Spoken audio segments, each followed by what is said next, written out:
an inspiring insight, an uplifting revelation of life's limitless glories. Every day must bring you an enriching experience. You learn so many things. Every day you can learn something. You learn something like what? Asuya. What Asuya?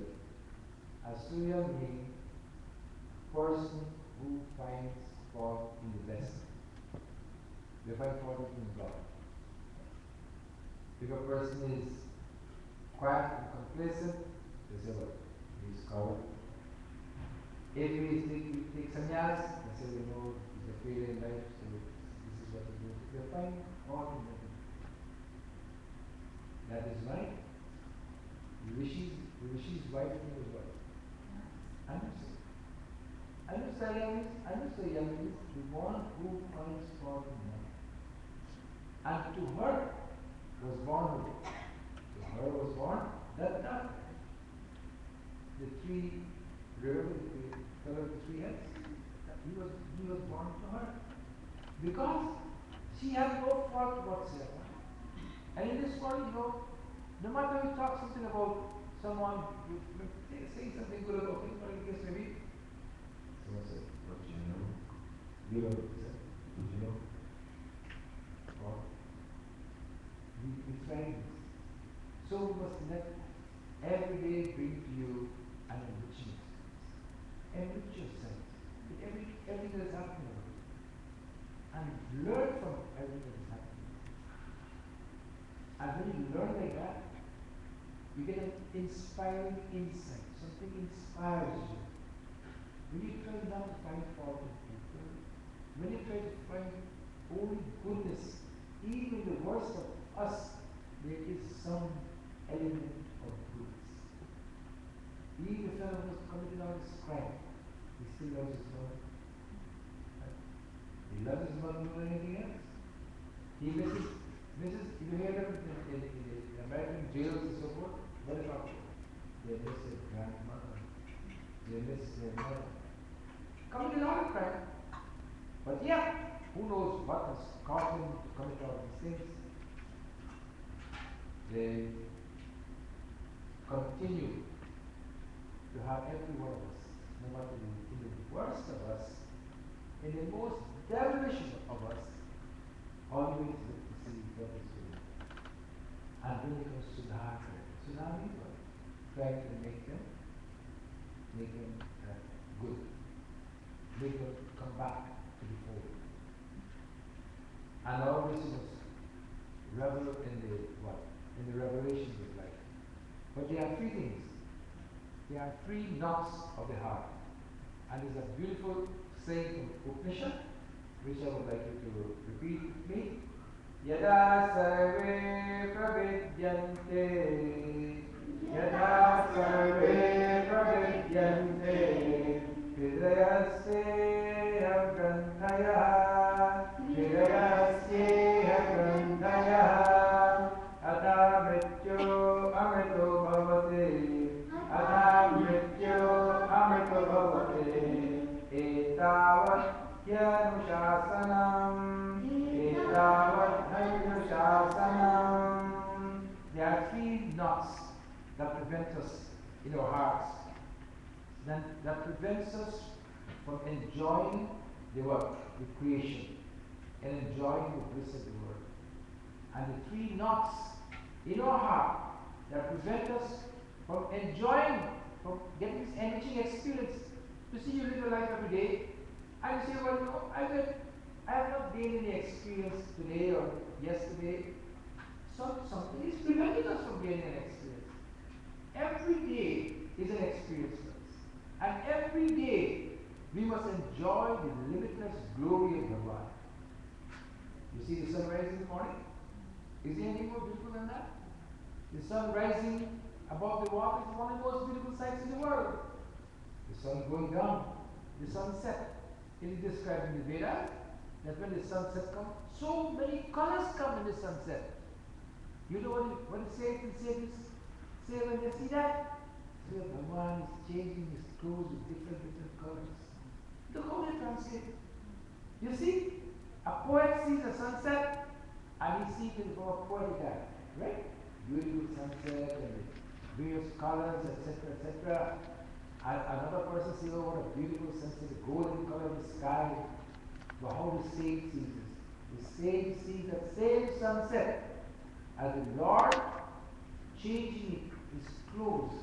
Because when you see the sunset, especially now, if you follow the sunset, you will see different colors as the sun is going up. You look at it.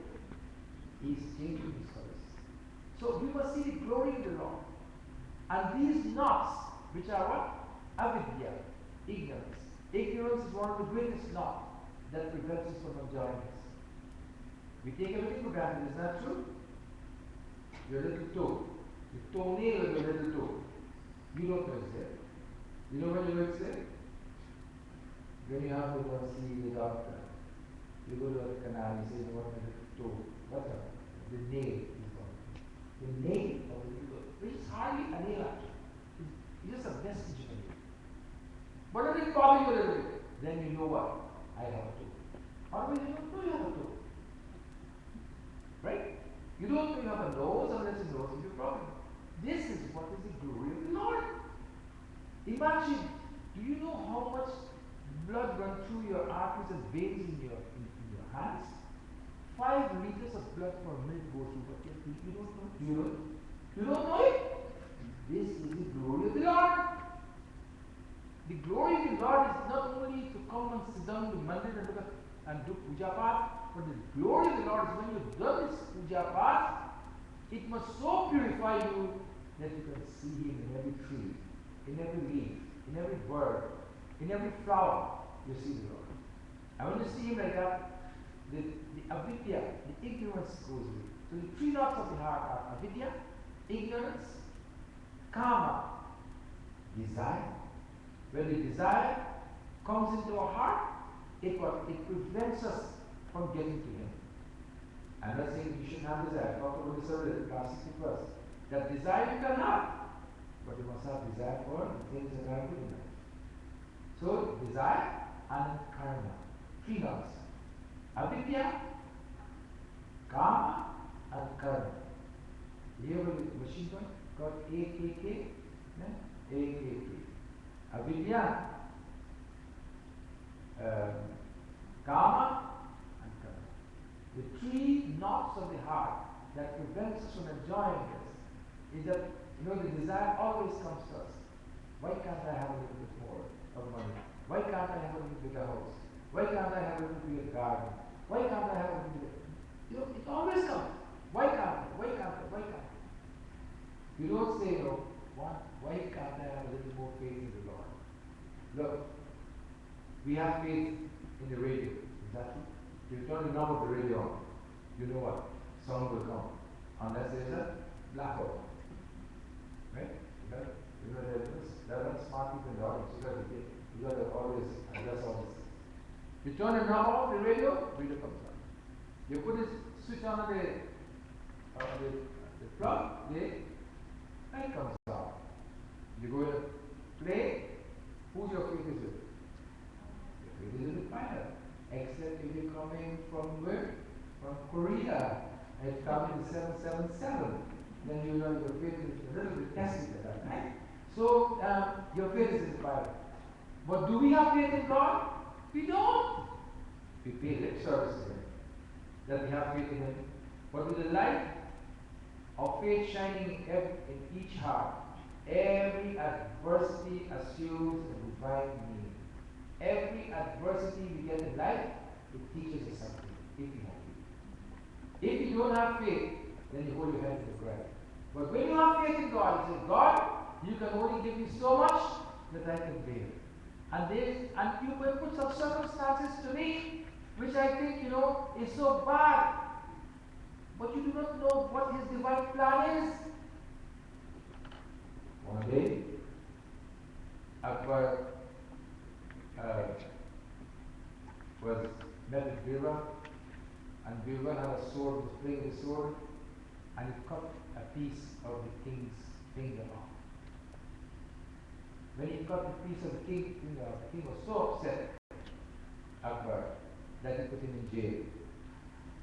The king went to hunting, and when he went to hunt, he got separated from his soldiers, and some cannibals caught him, and they took him for a sacrifice. And when they took him for the sacrifice, they tied a rope and put him on the deity and did all the puja, and they were about now to kill him. Then the pujari examined him properly and saw a piece of his finger was missing. And they said, this fellow is not good to sacrifice, let him go. So they let him go. Birwa was happy. Akbar was happy. He came back. And then he said to Birwa, Birwa, if God, because he was so thankful to Birwa, cut off a piece of his finger at that time. Then he came back and apologized to Birwa and said, Birwa, I'm so sorry I put you in jail, etc. But tell me, if God is a divine person, saved me from these cannibals, how come He did not save you from being in jail by me? He said, by me. If I were with you, your finger cut off, my finger is perfect. Don't you see you catch me and put me to the stake and you can get away free? This is a divine plan. And this, it comes as a joke, but this is how divine work. Because we have to see in between. See in between. There is no great burden He gives us that we cannot bear. We can always bear. And He brings this, and so every day we can have this enriching experience. And we can get, and how we get it? We get it by praying. When you pray to God, you do not ask for anything. You pray to God and you ask God, God, allow me to make the right decisions in life. Don't pray for yourself. You always pray. The son will come, your grandson, your grandmother, they'll come in your mind when you pray. You pray for them so they get some good education, good values, etc. But the crux of our prayer should be, God, allow me to make the right decisions. Can you be? This is a Hindu prayer. There's nothing better than this. He's not praying that God, I must go to heaven. God, I must get honey and milk today. No. Allow me to make the right decisions. Adversity may come to me.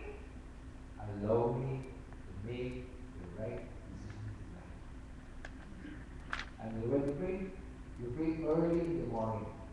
4 o'clock when we are all sleeping. 4 to 6 is the best time to pray. Because at that time, prayers are said by most saints and sages. This is referring in India, of course. Because it's 4 o'clock in the morning over here. In India, it's already daytime. So 4 o'clock in the morning when you pray, other people are praying at that time. It's a quiet time, and then you can tap in. You can tap into that magnetic wave that is flowing and you get a peace of God. So we pray and we ask